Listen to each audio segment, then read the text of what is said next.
नमस्कार दोस्तों, हमारे channel fast all exam crack में आपका स्वागत है। हमारे चैनल में आपको आर्टिफिशियल इंटेलिजेंस भाषा में रूप में मिलेंगे अर्थशास्त्र के अति महत्वपूर्ण प्रश्नोत्तर जो विगत कई वर्षों में पूछे गए हैं। प्रश्नों के उत्तर में सरल भाषा का उपयोग किया गया है। तो वीडियो शुरू करने से पहले चैनल को सब्सक्राइब करें एवं बेल आइकन को प्रेस करें ताकि सबसे पहले नोटिफिकेशन आपके पास पहुंचे। धन्यवाद। प्रश्न 1, पूरकों को परिभाषित कीजिए। ऐसी दो वस्तुओं के उदाहरण दीजिए जो एक दूसरे के पूरक है।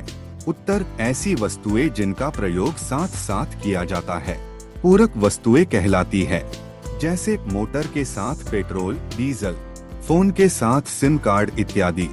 प्रश्न 2, एकदिष्ट अधिमान से क्या आशय है?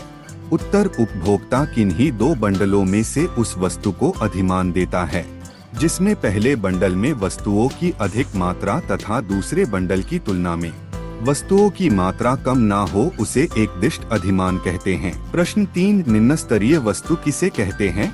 उदाहरण दीजिए।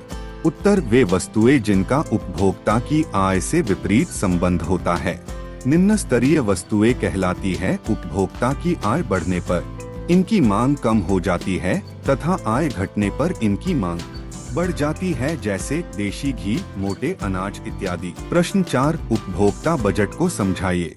उत्तर, उपभोक्ता बजट उन वस्तुओं का संग्रह है जिन्हें एक उपभोक्ता अपनी सीमित आय से बाजार कीमत पर खरीदने में सक्षम होता है। प्रश्न 5, एक आगम के सीमांत उत्पाद तथा कुल उत्पाद के बीच संबंध समझाइए। उत्तर, आगम के सीमांत उत्पाद तथा कुल उत्पाद के बीच संबंध निम्न है। पहला, कुल उत्पाद तथा सीमांत उत्पाद कभी शून्य नहीं हो सकते। दूसरा, जब कुल उत्पाद अधिकतम होता है तब सीमांत उत्पाद शून्य होता है। तीसरा, जब कुल उत्पाद गिरने लगता है तब सीमांत उत्पाद ऋणात्मक होता है। प्रश्न 6, घटता सीमांत उत्पाद का नियम क्या है?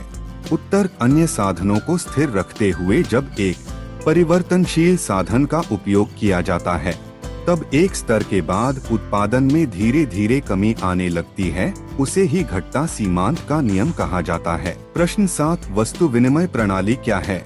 इसकी क्या सीमाएं हैं? उत्तर, किसी वस्तु के बदले अन्य वस्तुओं का आदान प्रदान करना वस्तु विनिमय कहलाता है। दोष, पहला, इसमें दोहरे संयोग का अभाव पाया जाता है, अर्थात वस्तुओं का विनिमय करने वालों का अभाव होता है।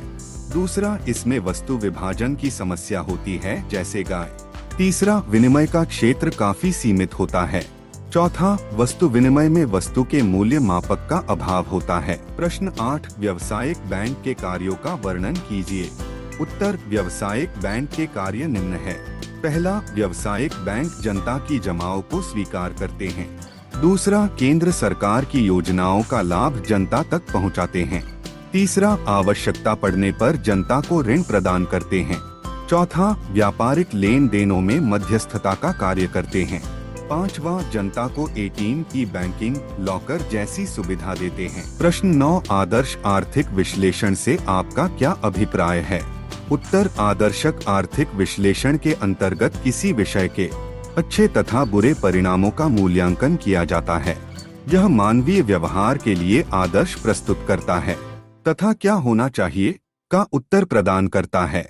इसके अंतर्गत हम संसाधन तथा उत्पादों के मध्य अपनाई गई तकनीकी अनुकूलता अथवा प्रतिकूलता का अध्ययन करते हैं। प्रश्न 10, अल्पकाल में एक फर्म का पूर्ति वक्र क्या होता है?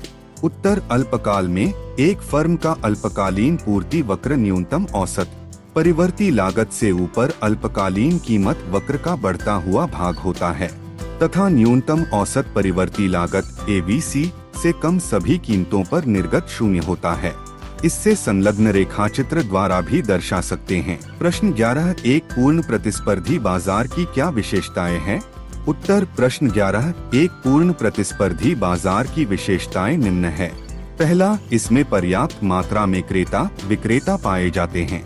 दूसरा, क्रेता और विक्रेता दोनों को बाजार का पूर्ण ज्ञान होता है। तीसरा, क्रेता और विक्रेता के बीच स्वतंत्र प्रतियोगिता पाई जाती है। चौथा, बाजार में एक समान वस्तुएं पाई जाती है। पांचवा, बाजार में वस्तुओं के मूल्य में समानता पाई जाती है।